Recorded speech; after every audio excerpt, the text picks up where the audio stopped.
That's right. She is hot. Hi, folks. Good. Good.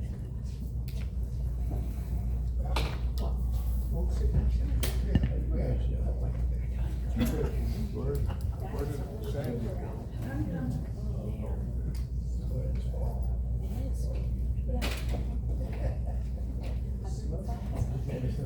Yeah. Yeah, he's the most important one. You must have to check. He's a. We don't have one.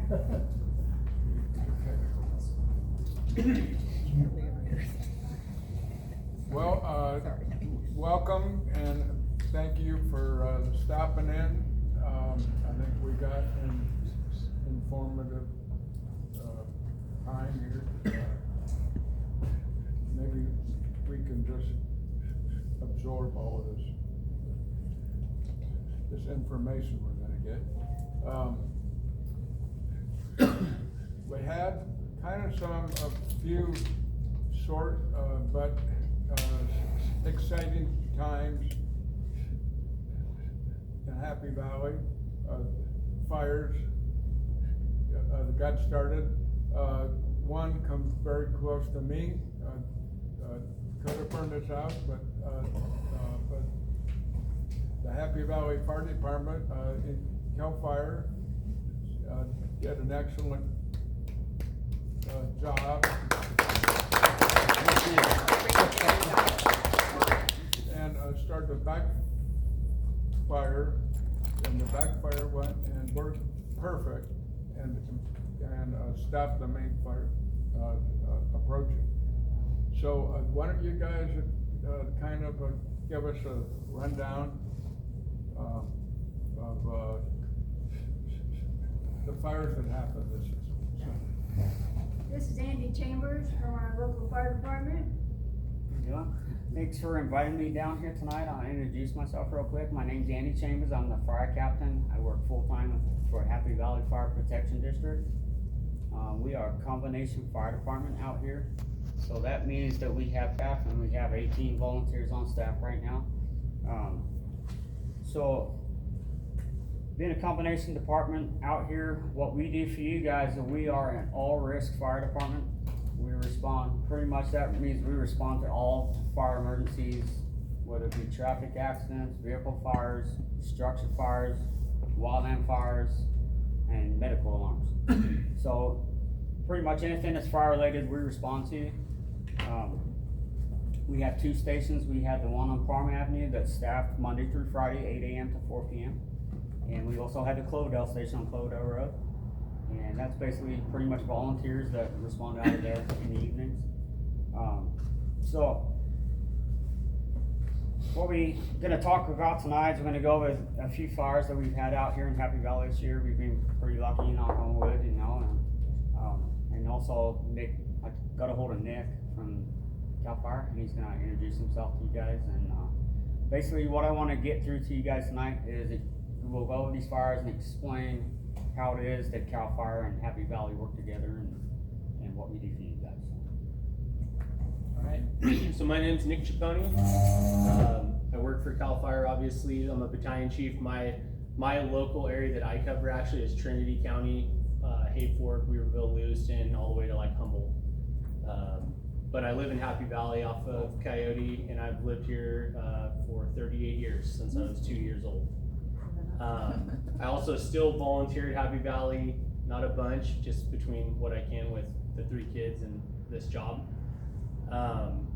But yeah, so a bunch of these fires I have either been involved in, either the initial or the after, or being just a kid that lived out here and going through everything else that we've all gone through.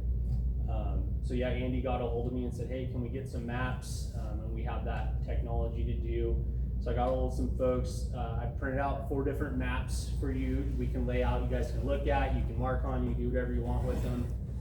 Just to show our fire history on a map, plotted out. Most of the fire history, not all of it. And so what I'm here to help Andy and you guys out with, as well as, I'm not a professional at everything, I'm pretty decent at it, but just discuss different fuels, fire behavior, questions that might come up, the best actions or avenues to take to reduce us having major issues in our area, and talk about the work that we do and what that will affect, basically what we would call like our normal type of fire versus when we have extreme fire behavior, and what our fuels work will do with that. Obviously there's nothing that's an end all be all. We live in an area that it's just fire is part of our life. So the best we can do is get ready for it and prepare for it. So my responsibility is working for the state. As simply put, is we protect the sticks and twigs. So if the grass, the brush, the trees are on fire, it's our financial responsibility, even within the fire district. The fire district is responsible for all we call improvement fires. That's anything other than the sticks and twigs, trees, grass, brush, landscape, as well as all of the other calls that they go to for everything else. That said, they're also part of our initial dispatch to every wildland fire in Happy Valley's district and most of the areas bordering the district, to bring either an engine with a crew or a water tender. So down to West Valley, out to Igo, down into Anderson.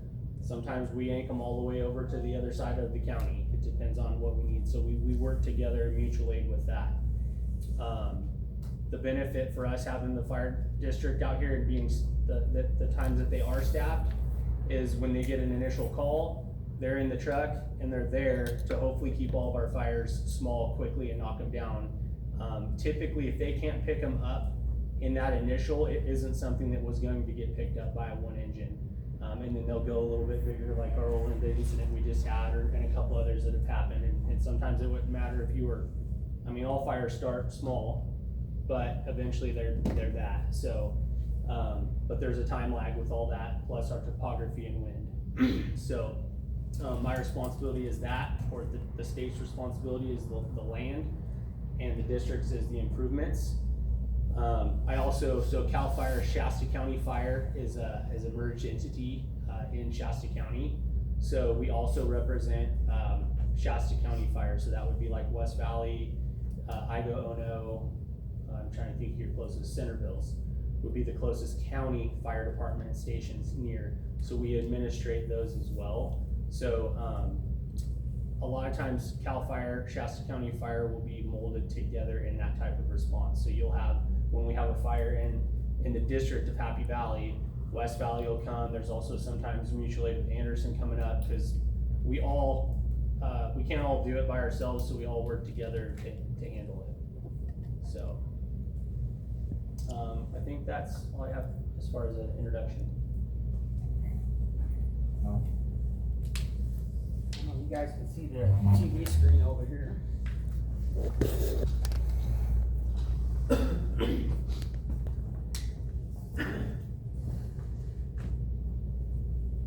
So, right here, you guys. This is the perimeter of the Olinda fire that we had on July 3rd. Started right after about 4 p.m. I don't know if you guys remember that day, but it was in probably 112, 113. RH was probably around in the single digits. When the fire did start, we actually had north winds. We had north winds really strong in that morning, and they kind of died down at 4 o'clock. Fire started right here on the Linda Road. I think it was Kane's property. So myself and Fire Chief Matt Busher and my battalion chief, we were actually at Station 1 on Farm Avenue. So we were right there at the station. So we were probably, after dispatch, we were probably there within less than a minute. When we got there, we were getting heavy fire. There was about 10 vehicles on fire. And we had kind of poor access. We were getting burned over, so we kind of had to pull out, and we were able to save the 2 structures right where the point of origin was. The winds picked up, and it got out of the trees, went across the brush. By that time, we knew IC started ordering extra resources. We were able to get those resources from CAL FIRE, and I think how many, do you remember how many engines we had on that initial dispatch? There have been 6 on the initial, two air tankers, 1 copter, 2 dozers, 2 crews, and a air tac. And I think he had ordered an additional 5 engines and maybe 2 crews and a dozer. I think overall we ended up being probably 20-ish engines and miscellaneous crews and dozers in the initial. Bless you. Okay, so fire hit the grass area here. We're talking thick matted grasses, probably, I mean, you guys seen how much rainfall we got in the winter time. We probably had 3-4 foot grass. So the rule of thumb, when grass is burning, you only get flame lengths about 3 times the height of the grass. So we were experienced about 10-12 feet flame lengths coming off that grass. The wind picked up and it just took off from us. I mean, there's not a fire you could catch. Something we talked about when I was here last time in the last meeting and end of last year, I was kind of talking to you guys about when you guys kind of plan for your fire breaks and plan for your grants and stuff. Most of our fires, they're wind driven. We get them out of the north. History in Happy Valley, our worst fires we've had out here, the biggest fires, all being from north wind events.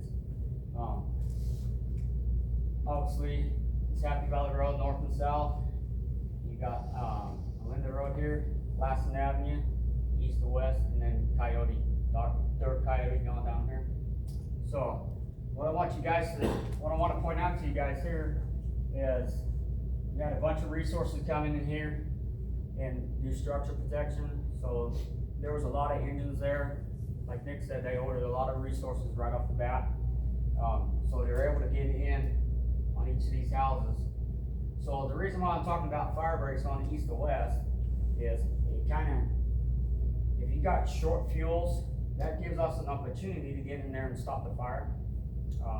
Obviously, you know, if it's really windy, you got a bunch of timber and pine trees, it's gonna shoot embers, you know, and start spot fires. If you see right here, they made a pretty good stand right here. No houses were lost on Lassen, and it spotted over here. And then it got into the light grass and ended up in Coyote. So what you guys notice here is that fire gets locked in there.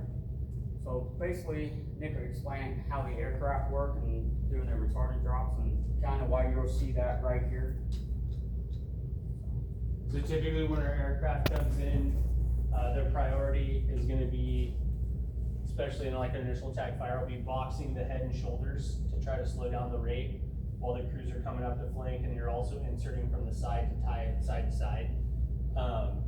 And a lot of, cause I was out here, I got into,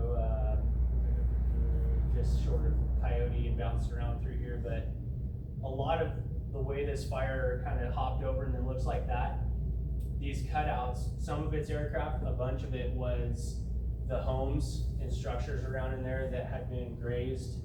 Grazing was like the number one. And for me personally, I hadn't seen a grass crop that thick and tall in forever. And you could see the different fields and the different properties where it had been grazed, the fire just skirts around.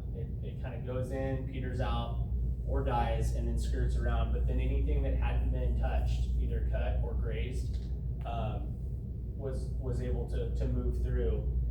Even including that we had a couple that were cut. Like if it had been cut, it slowed it down, but because of the rains that we had and how thick the thatch was, it was still kind of troublesome.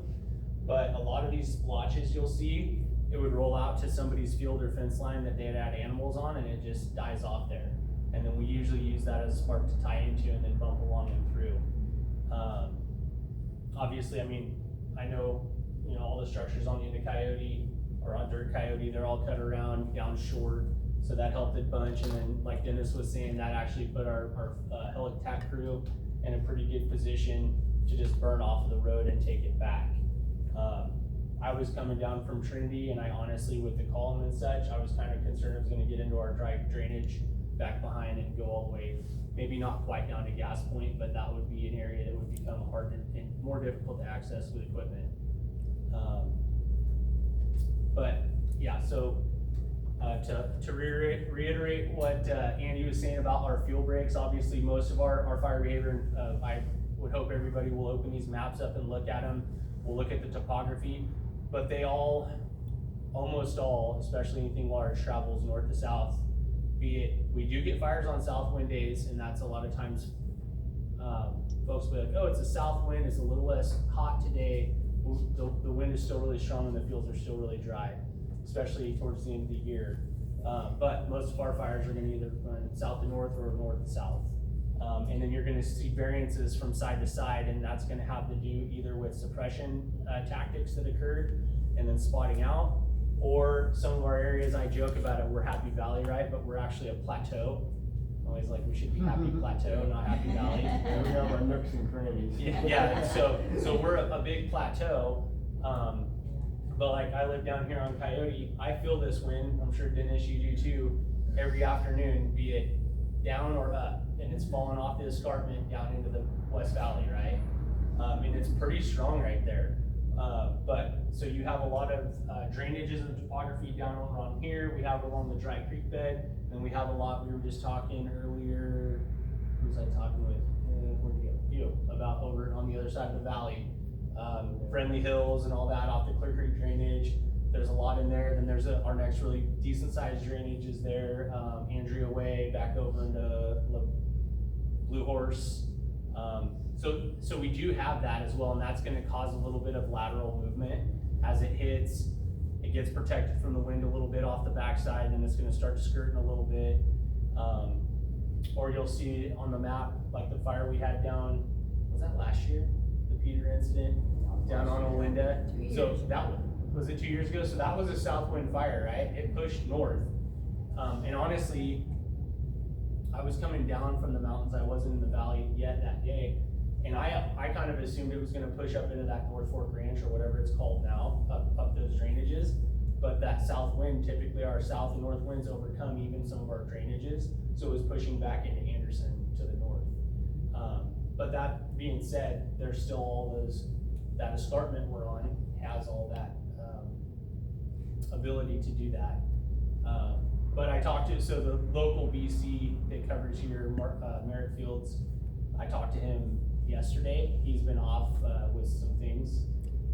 He's been off duty, I should say. They've already got it in the works, or we have in the works with that North Fork Ranch or whatever that ranch is called now, for a large fuels project, starting at Happy Valley Road and then coming down the west flank of that property and then working out in there. So obviously these things still take time, but it's a large project and it's on the table to get worked on. And it sounds like he figured there might have been a couple other properties on the east side that we'll probably pick up as well. Because the other part of it, and I'll just go into talking about fuels working projects and things that you guys will deal with. So I can't just come onto somebody's land and do work. There has to be what we have is called a 719 process. Every agency has some sort of legality form that even like the watershed center, or not watershed center, but RCDs have to property, because we don't have a variance. So we will have, oh perfect, there it is. So there's that North Fork, starting down, this is Happy Valley Road, and then coming out along basically the edge of that escarpment and all those properties. So once we get into a legal agreement essentially with the property owner of that mass amount, we can do that work. And then it's possible that once that's done, that properties that edge it could become part of another agreement to do the work. So the other thing that we're looking at when we, the state, go in to do a project, we're looking at something that one benefits the reduction of fire, right? That's kind of like our number one. Also, it's the watershed. Reduction of the fuels on the ground is an increase of watershed. And then rangeland, where you can run cattle. You know, if you talk to a lot of you guys have been around here even longer than me, and I know some of the old timers that I talked with when I was younger. Joe, our old fire chief, he's like, I remember when I was a kid, we get a fire out here and we could mobile, which means you can just run on the front of the engine with the hose and just pick them up. He's like, but now with the amount of brush and fences, you can't just get out and mobile them, because we all see the brush issue we have, right? because it used to be more cattle grazing. They would light fires on Clear Creek Road on the north wind before all of our properties were out here, and it would burn to the south and clean it out to keep the brush off. We've done too good of a job over the last 100 years stopping fires. So it's kind of a scary thing, and everybody talks about it, but really, we don't want uncontrolled fire by any means, but fire is our best option for getting the landscape back to where it needs to be.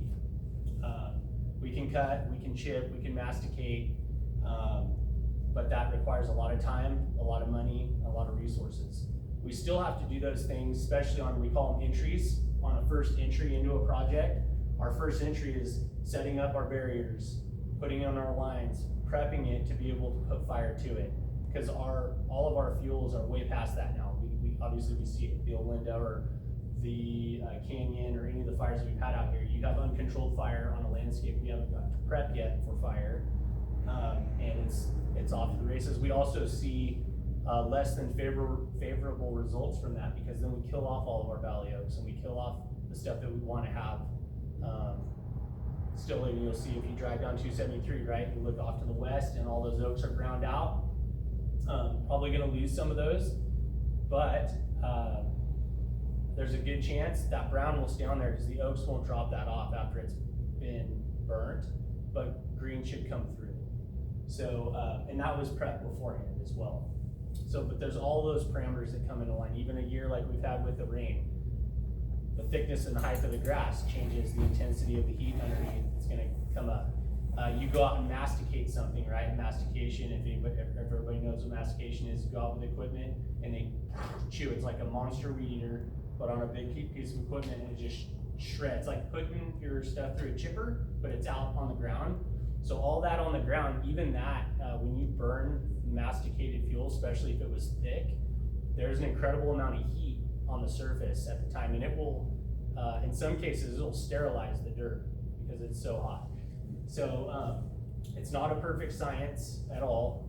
There will be some trees and stuff lost that maybe we didn't want to lose, but the flip side of it is uncontrolled fire that also threatens lives, homes, and you lose a lot more versus the small items that we might have lost during the work.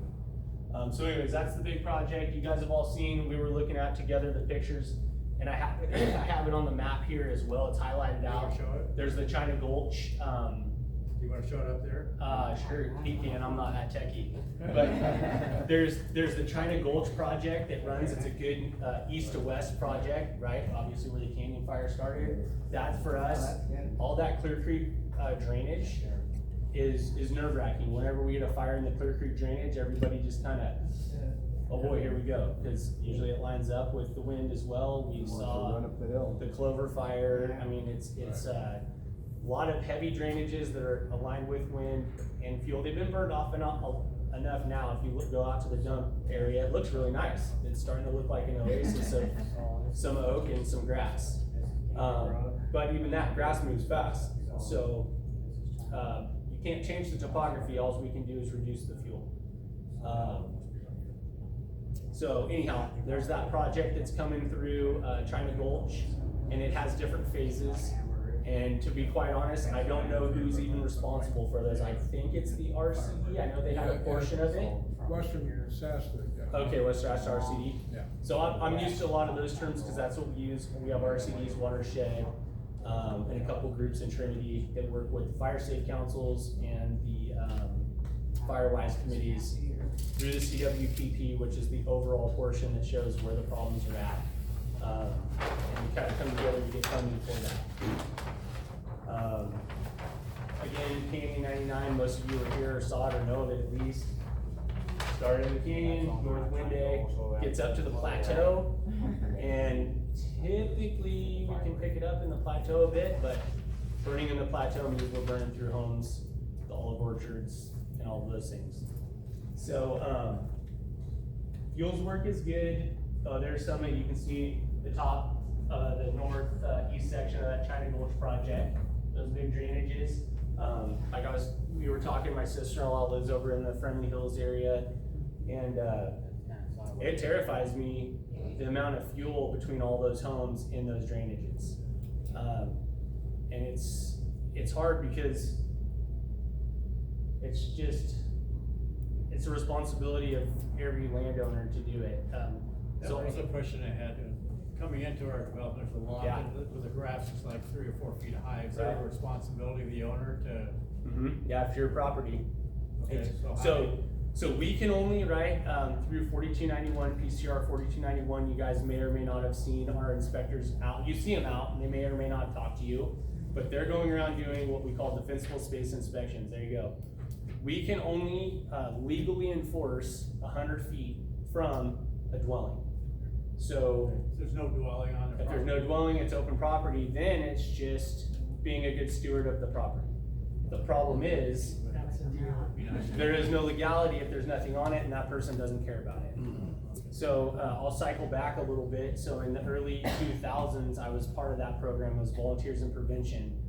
And we were doing, it's when kind of the inspections became back up on the radar. So we were doing a ton of inspections through the county.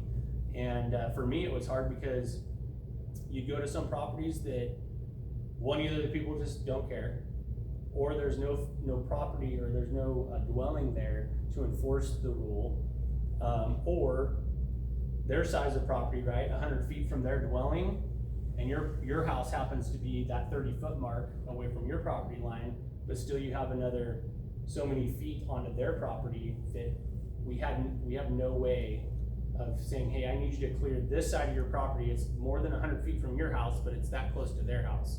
I believe there is a county ordinance now that helps with that, but I haven't dabbled into it. So all the conversations I'd have, and the other part that was heartbreaking for me is going to somebody's home, an elderly person that just couldn't physically do it, and they couldn't afford to have somebody to do it either. So that part's really hard. And that's where I think the Firewise stuff can help with, because you are able to get grants and do things together. Like over there, the Firewise and the Watershed Center and the RCD work together, and they do community chipping programs.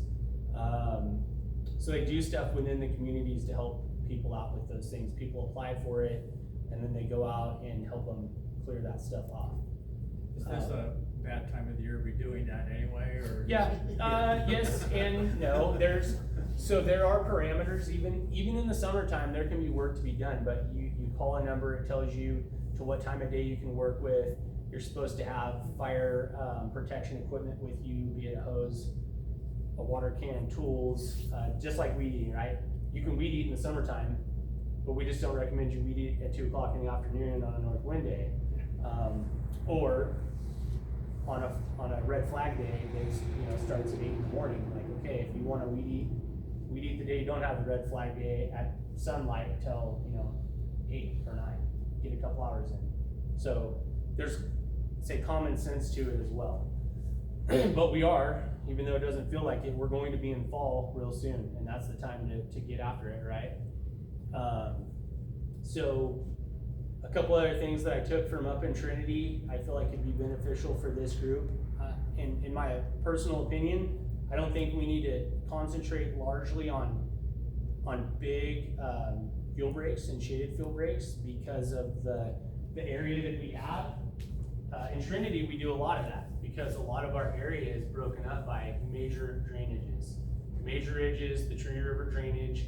So we need those in those areas, where out here, it's okay, but it doesn't really do me a great deed to take a large fuel break and cut the valley in half. It is kind of helpful in the fact that when we get a fire, we can use it. But like I talked about earlier, we have normal fires and then we have extreme fire behavior. So even in extreme fire behavior, our fuel breaks help, but they don't stop it. The whole idea is to do the work so when we have fires, that when they start, we can keep them the size of this table or the size of this building and be able to get on top of them. So if you cruise through town, through Happy Valley, any of the roads, right, you can drive down them, and everybody wants privacy, but if you can't, and on the fire side of things, and me and Andy deal with this all the time, when you drive down a street and you can't see through, that's scary, because that's all fuel. I can't punch my guys in a hose lathe through a thicket of brush. They do, but it's slow and it's very, you have to be really cautious versus something open that they can physically get in and out of, be it on foot with a tool or with a hose, and then even our equipment, right? Tucking them down driveways and tucking them down roads to do defense. There's roads that when we drive down, you have to make a quick decision on, can I put equipment in here or not? And you look at the fire behavior you have, and you have the fuel that you have here, and sometimes you just can't, because you can't trade a life for property. I can't do that. So, the big thing that they've done up there, like I said, they've done a lot of community stuff. So they're working on roads, cutting back and thinning roads, accesses. We talked about it, me and Andy did the other day. So access, egress, and labeling addresses.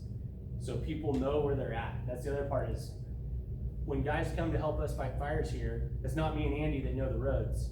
Some of our guys know the roads, but a lot of times our local guys could be down south, and we have another cover group in. So for us, this place is familiar, but for them, it's just a road. Unless they can see a street and give a name, they can't. It's hard to, from inside your pickup, the Dale Fire, if I don't know this area at all, my incident command post is set up somewhere out here.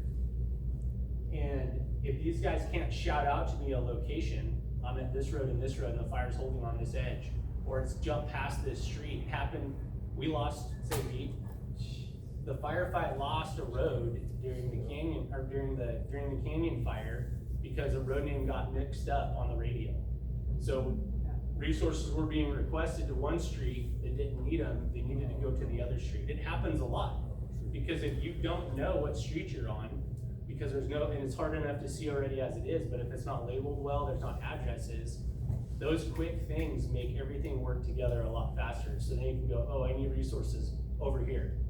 They know where they're going, they can look it up on a map, they can get there and confirm that they're in the right spot. So like all those things that we don't think about, we travel the whole state. I'll go to a fire in Riverside and they say, hey, go here and here, and you're just like, when you get road signs, you're like, oh, thank goodness, I'm in the right spot.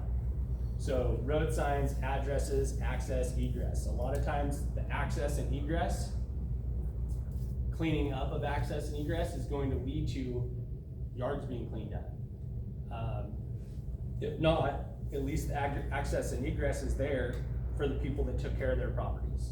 And you can get into those and go, oh, if these three property owners took care of their property, I can stash some folks in there, and there might be 5 or 6 around, but they're pockets. I know I can get in and out, and I know I can stuff people into that. So those are all the things that kind of go through your process during the firefight, I guess. But so like I said, I that's what I'd concentrate at that small local level, continuing what you're doing, trying to get people to understand and involved, because there's a lot of people that, one, like I said, they don't care, or they don't know, or both.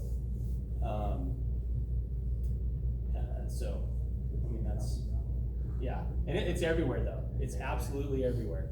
Like I said, I work in Trinity, I've worked all the way across this unit, and I work down in Mariposa. It's the same everywhere.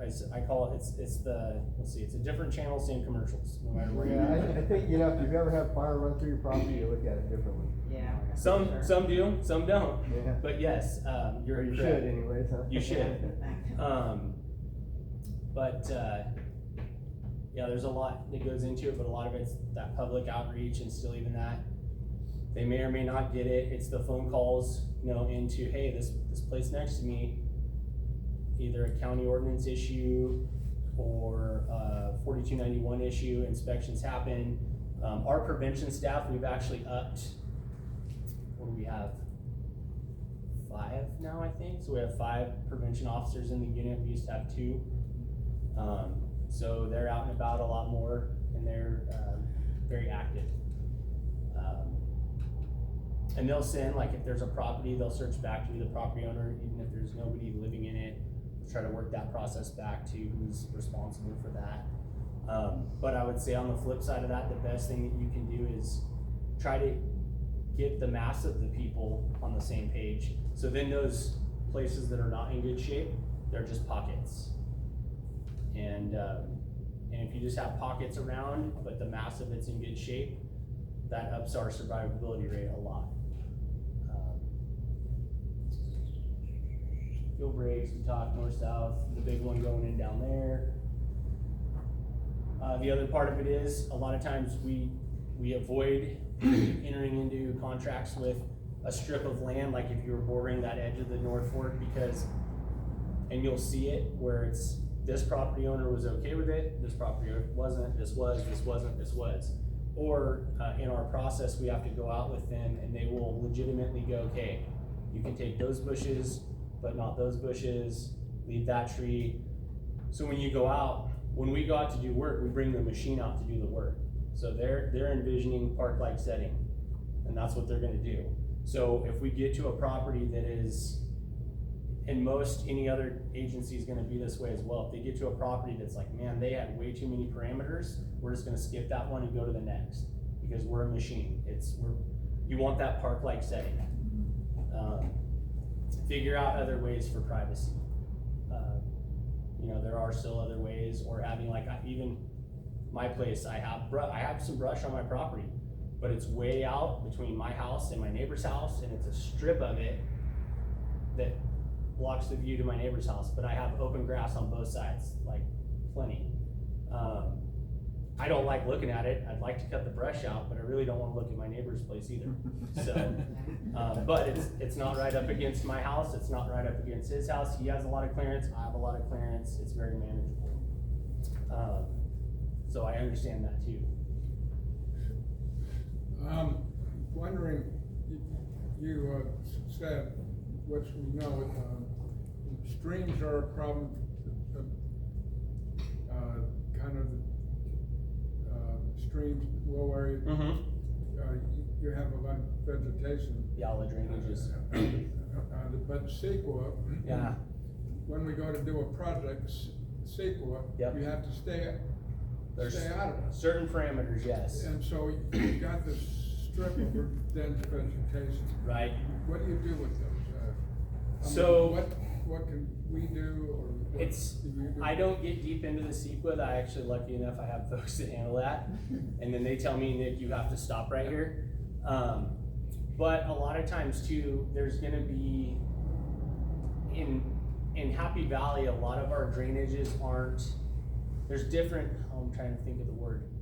They're different class ratings for those drainages, be it if they have water in them sometimes, if they water never, or if they water all the time. There's different rules within those.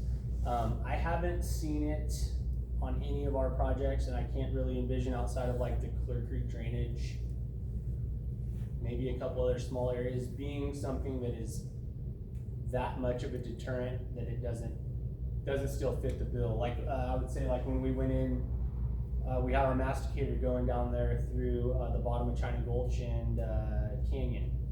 That's a pretty green area, but they're still able to get in there pretty deep and take that back. The hard part about those areas, especially are green, as you can see it already, is there's willows in there.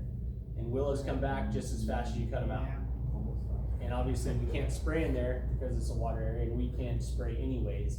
But that's the other part of it. So that was, with our projects, we always put in a maintenance factor. That's the other part of taking on a project. Okay, is this a project with like 4 or 5 entries? Can we get it to a maintenance mode that we can keep it maintained and keep moving forward? Because we've had a lot of folks, or a lot of agencies over the year, apply for different grants and such. And a lot of times they'll be like, hey, we've got this great idea, this great project, and it is a great project, but they haven't factored any maintenance. That's like, okay, that's a cool project, but by the time you get to this end of it, it's like painting the Golden Gate Bridge. Yeah. You have to be able to go back to the beginning and keep that, because outside of it burning every year, the fuel's going to come back.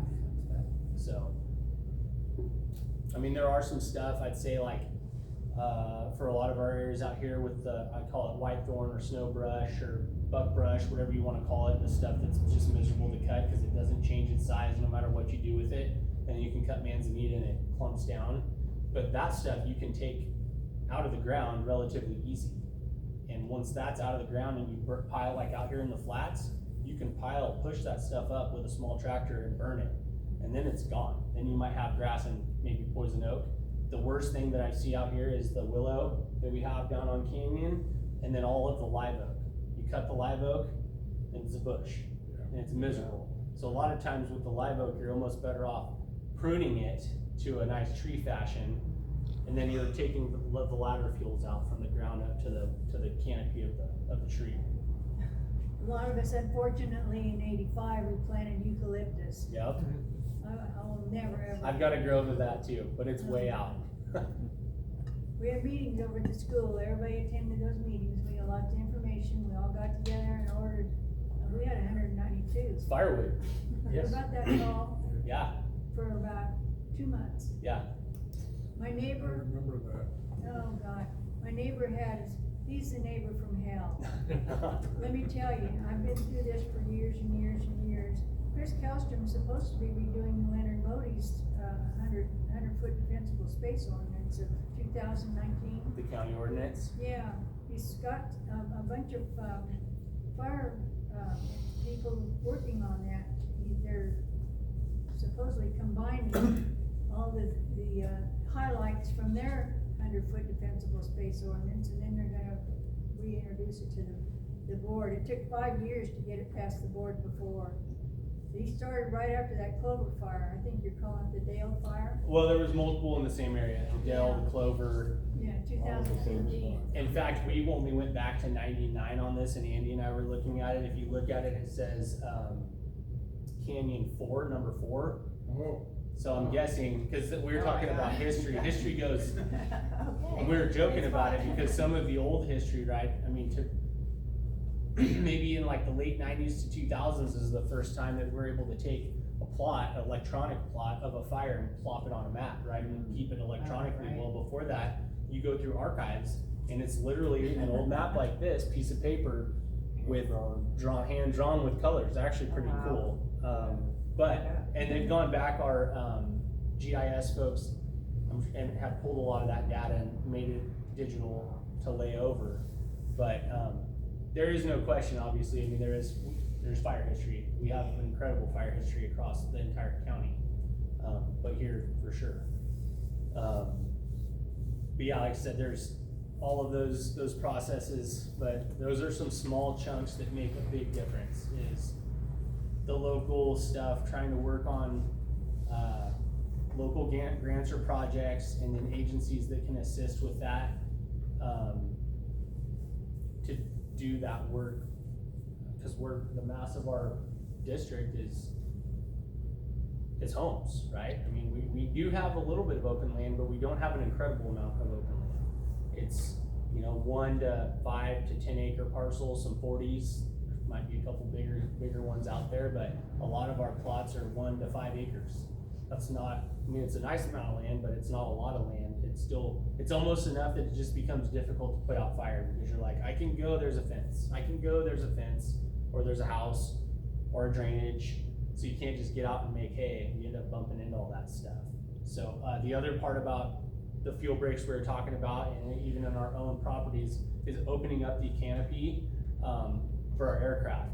So obviously our aircraft drop from the sky. If the canopy is tight, the penetration is difficult to get to the ground fuels.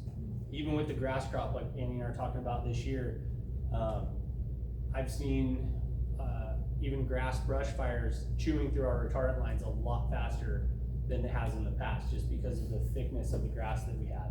It's pretty incredible. In fact, I'd asked a friend about that the other day that's on AirTac, because I just thought maybe it was an anomaly. He said, no, it's pretty incredible. They're having to put down a lot more to get that saturation they need.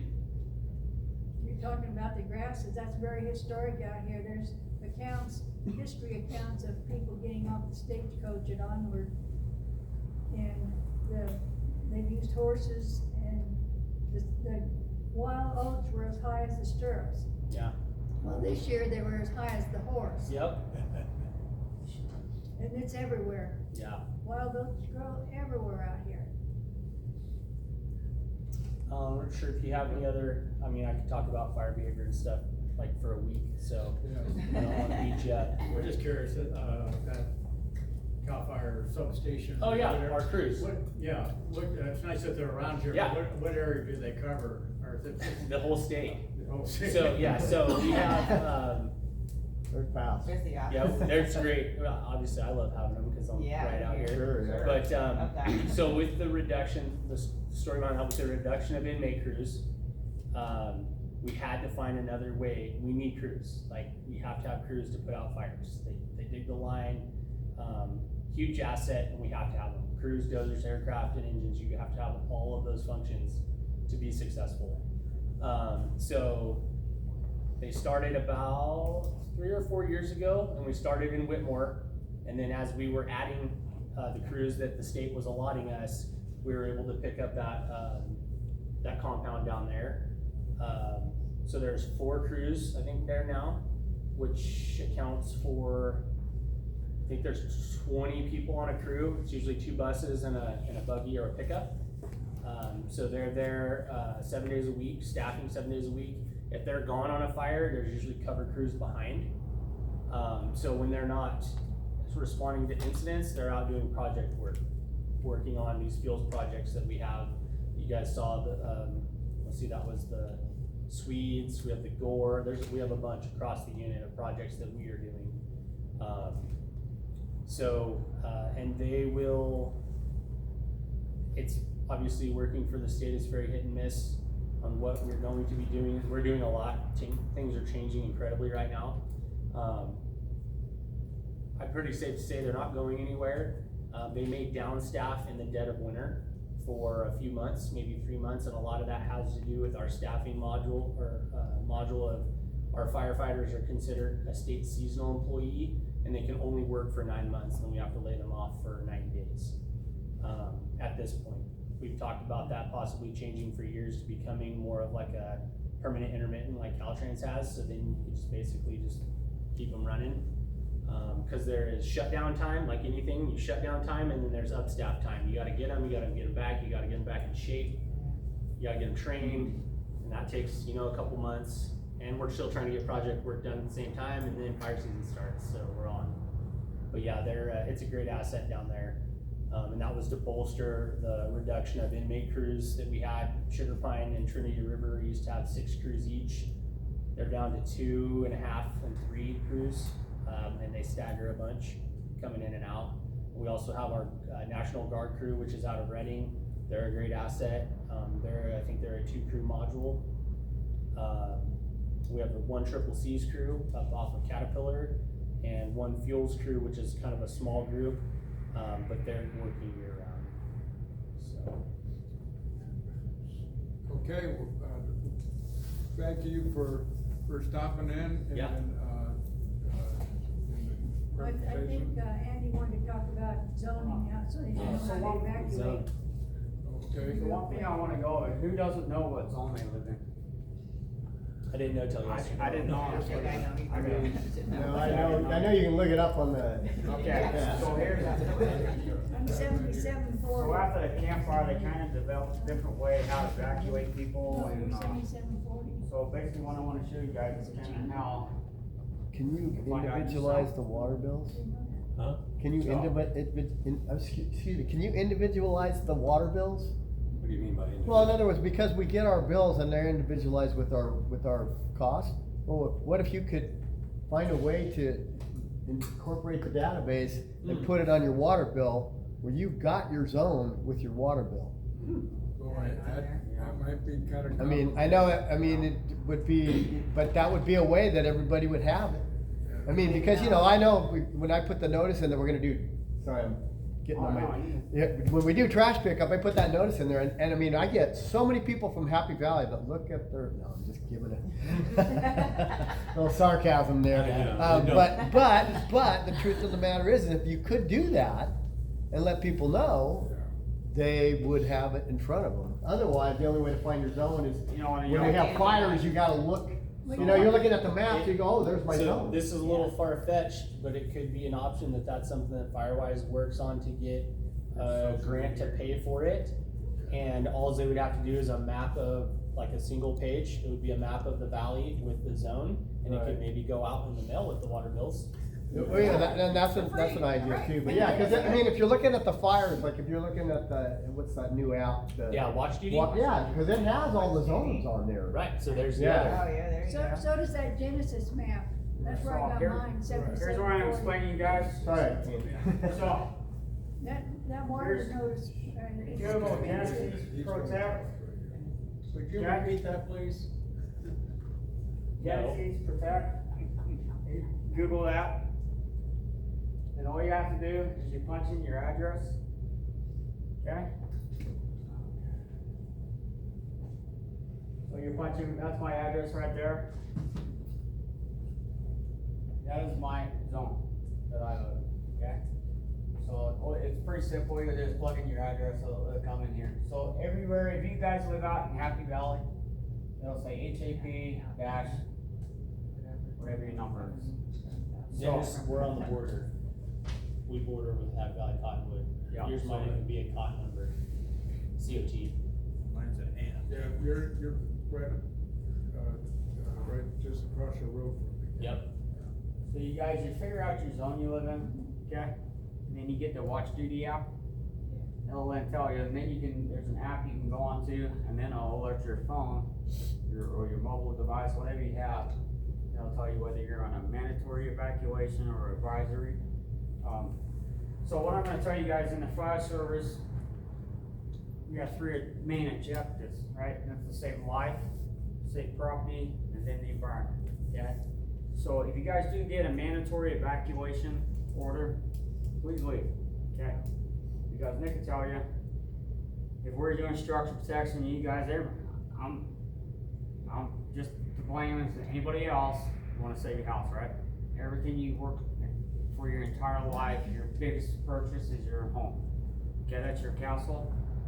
But what I'm telling you guys, if you stay home, and we're there doing structure protection, my main priority has now gone away from saving your home to saving you. So if you do get a mandatory evacuation, the best thing you can do is maybe make a few more things happen, is get out and have a plan, okay? Use the watch duty, figure out where the fire's at, figure out what's the best way I can evacuate. Where's the evacuation point? And it should have all Watch the Duty information app on is that the app. handy dandiest app I own. I use it all the time. Yeah, me Yeah. too. That's It gets me just as Yeah, fast that's a great- information as I can that's a great get app. through everything else. Another thing, you guys, and not just for like wildland fires, but I can tell you is we have medical aid or structure fire or whatever it is if you can please have a reflective numbers on your address, outside your gate, or somewhere where it's visible. Because out here we don't have street lights, it's not city, it's dark, it's hard to find addresses. You know, we have map books with everybody's houses on there, but then you're sitting there and it's pitch black and you're counting driveways. We'll find you, but it makes it a lot harder. But if you This have driveway on the reflective- left. You know, not the little numbers, we get bigger numbers that can be seen. They're reflective, that would help us out huge amounts. So, but that website there, if you just Google that, you can punch in your number, that way you got your song, you can put it in your phone, and you know it's where you have it. The reason, Nick explained the reason why they went to that and how it works. Oh, the zones? So, I think they use, luckily Andy helped, we looked at it the other day, 'cause he's like, hey, we're gonna go talk about this. I'm like, oh shoot. So, Trinity uses one thing, every county kinda uses, different, I think what is it Red Alert? Is what the county, Shasta County, so an evacuation, me as the fire department, or CAL FIRE, or the state, I cannot make you evacuate your own. I don't have that legal authority. But us and the sheriff work side by side. The sheriff's law enforcement does have that, legal authority to do that. So when we have an incident, we call it an ICP, incident command post, we all come together, we get the map out, we go, here's where the fire's at, here's where we think it's going, and then we look at what's been happening and we go, okay, we need to shut down closures at this road, this road, this road, and we're going to evacuate from here, here, and those are mandatory evacuations. So we have mandatory evacuation and evacuation warning. So we'll do mandatory evacuations and then warnings to here, here, and here.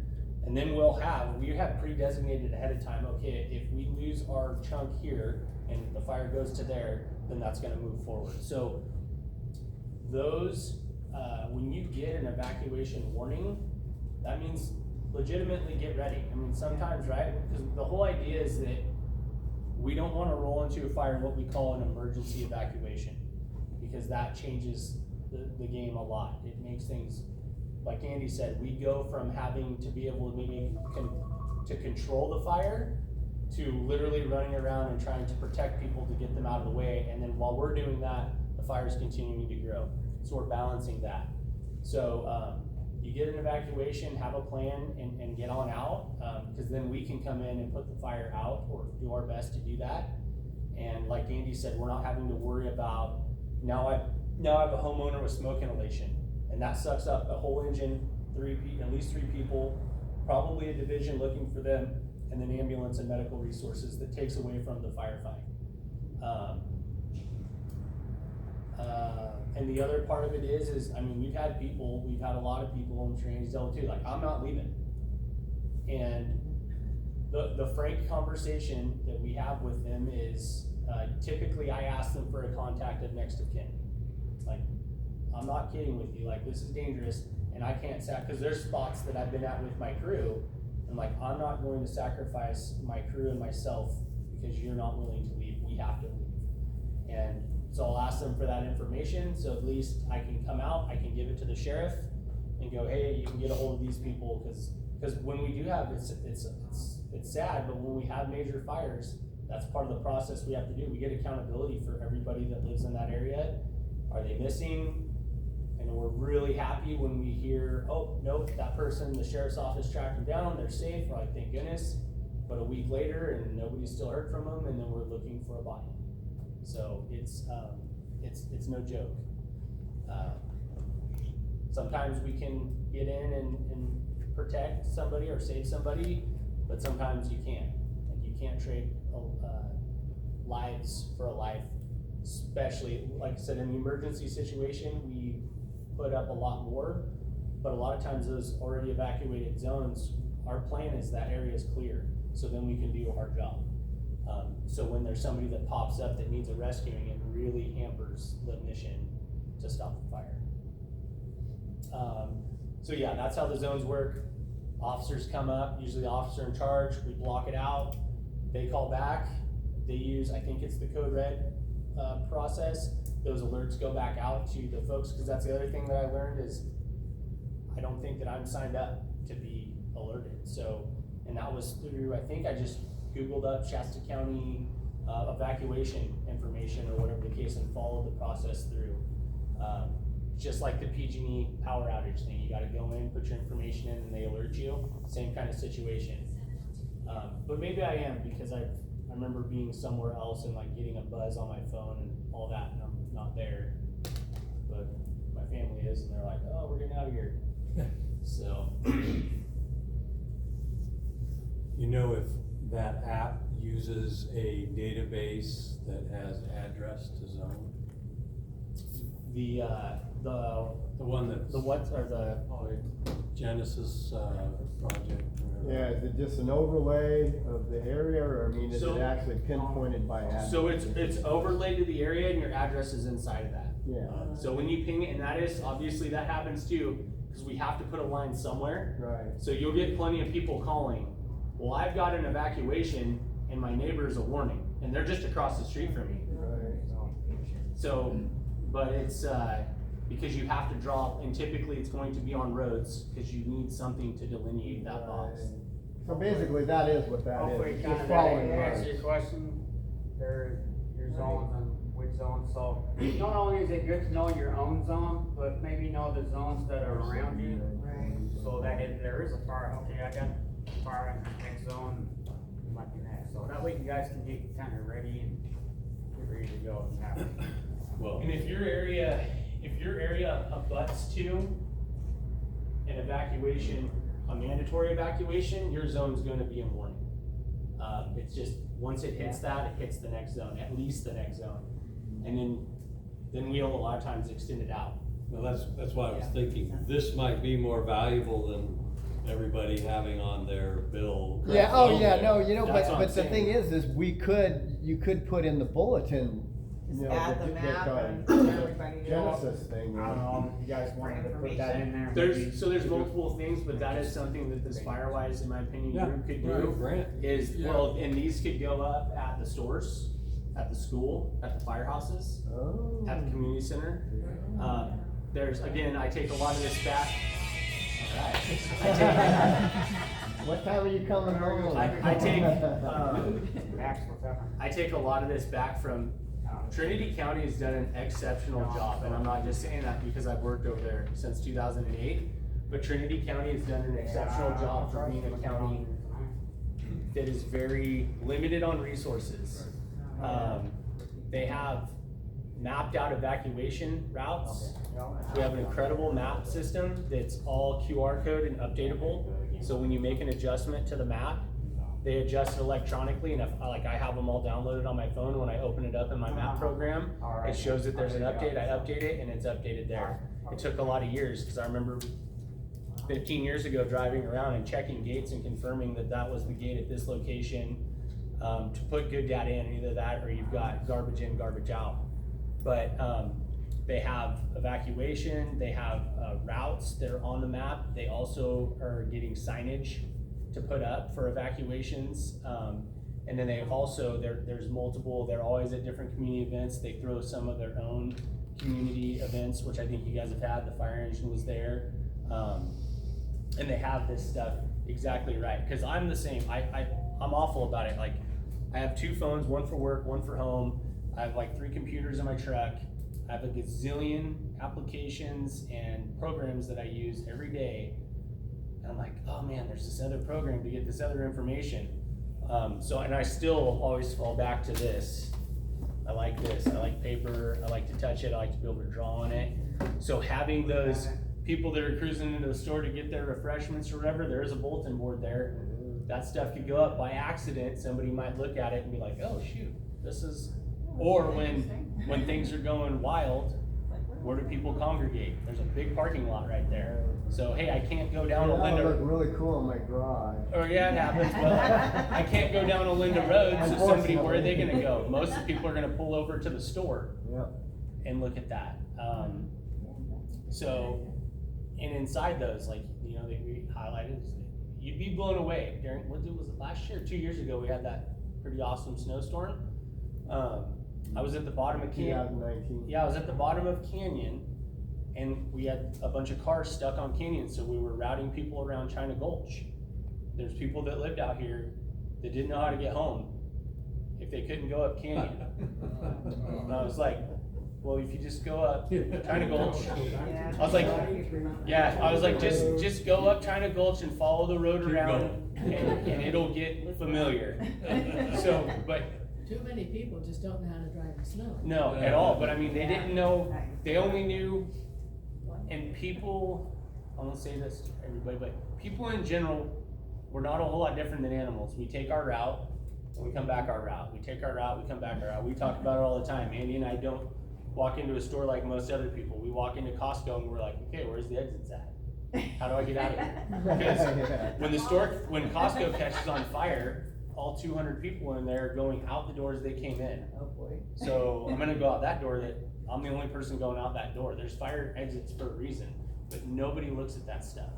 So, it's those things that, you know, people maybe even just seeing a map of Happy Valley on the wall at the store, they might go, oh my gosh, I didn't know that road connected. We're a big square, right? I mean, it's just a big square with a couple shots out. So, Grant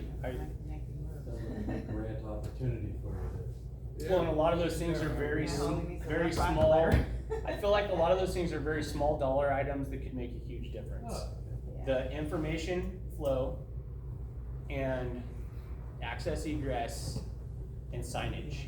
I mean, if we had a map that went to everybody almost quarterly for a while, Yeah, somebody's gonna see it. yeah. Yeah. And it's, it has a escape route and the whole 9 yards. well, like, Hey, some people hey, gotta Dennis, know. you know what you could do at the Happy Valley Strawberry Festival, if Yeah. you could get a little button machine or a magnet machine that you could print their zone on a magnet, they could put it on their refrigerator. There's, they work, the water, no, the RCD and That was a Trinity. marketing. So, and I get it mixed up because our RCD group and Firewise and FireSafe, a lot of it's as like everywhere, right? 2 or 3 people pretty much do everything. So, the gal we have, Skylar, she does a lot of everything. So I never remember what shop she's talking from while she's talking, but this all kind of comes together. They got a grant this last year for addresses and a post. So they had a T-post and an address for people, and they had piles of them. So they would go to community events and then they'd use those, and then they were coming back, so we get together with our chief officers, and they're like, oh yeah, I've got, 10 or 15 in my district, in my fire district, that needs some addresses and wanted them. Okay, cool. I mean, so there's a lot of stuff out there, and like I said, I wish I knew more about it, but I can only dabble in so much. My day job takes up a lot. I guess, like the other thing I had is, we put a QR code on our newsletter so people can go sign up for alerts for water. Yeah, just like PG&E and just like. We could put a QR code to go to that site Know so your people zone. can, get their. That's zone. huge. Like, hey, cause you guys send out a letter, I feel like, I remember a letter coming out, my wife looks at my bill, I just pay it. Thanks. But, Nobody reads a newsletter. she. Yeah, no kidding. Unless they want the trash box. She might tell me, she's like, there's some QR code on here, who knows? These new techie people, they're gonna look at a QR code. Well, Second people will. Sometimes though, I think, one thing we found with the Citizens Patrol is by putting something on a wild colored flyer. Yeah, something weird. They might look at that and check the QR code. This kind of signage with information with a QR code, because everybody's walking around with a computer in their I know, pocket, exactly. so they can go bam. I'm just as, I didn't make this map with a QR code. Actually had somebody make that map, I just was able to print it, and that's what I was super pumped about. But, Well, how about passing one of those around? Yeah. Are they all the same? yes, Pass- yeah, there's pass- have them, so, but yeah, I love it. So we go to fires even now, our IAPs, our incident action plans, which are like, a booklet, okay? And our maps all have QR codes on them.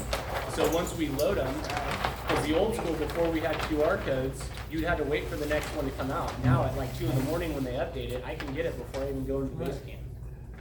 So But now they gotta figure out how to get a QR code. what's cool about the QR code, most of the time I can take a picture and push the button, and it takes me where I need to go. Something good I happened. can't figure out how to get back to it, but it does. That's what we get, number 4. Not technological enough. So, and even if you guys open and look There at we are, these, right there. all the fires to the west of us, the car, the moon, all the fires in 08, even those, the majority of them take a north-south travel route.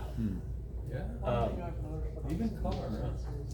Yep, for the most part. Obviously, its footprint's really wide, but it is generally north-south overall. Oh, sorry, car, no. That was an east to west because of the drainage. But what we were worried about was it jumping over into the Clear Creek drainage and heading into Happy Valley. Oh, really? Okay. Yeah, I they were remember there. sitting there watching. Because the car was Come along and- typically northbound through that drainage isn't as I'm just the next street over. felt. It's usually pushed through. 'Cause that drainage Flowers, comes across. okay, you're up behind us. Yep. How far down the flower? About a mile down. You can just do it right about. Yeah, it's good house. Yeah, I should have put a star. Okay. Yeah, we're 2 houses that are just ahead of us, the first house, and the side? third house on North the side of the street. So we're on the, so, yeah. Oh, yeah. Yeah, we can see these people have llamas. Okay. One more item. We're actually 2 Firewise groups, north and south, and I guess we are actually very large Firewise communities. So there's actually like 1,800 addresses in the south and 1,800 in the north. But anyway, for us to keep our certification, we need to, it's either we put in, the worksheets where you actually did something, or you pay to have something done. So, we have to be recertified, we need 1 hour from each residence. Not from, but cumulative, you could work 2 hours, now take care of somebody else. Or, every $29.95 you spend, that's worth an hour. So, I think last year we made it because there were some large people, had some large projects they paid for. Yeah. So, basically, it's, either tonight or next meeting, and that's pretty much for this year. And then we have to get the hours in by the middle of November. So if you know someone else that spent a lot of money on, So it'd be dollars spent on field reduction on your property? Right. Yeah, just have to be in this, yeah. Just bring in the nice ones. Anyways, well, Yeah, nice meeting you. yeah, good seeing you, Okay. Yes, sir. Yeah, I know.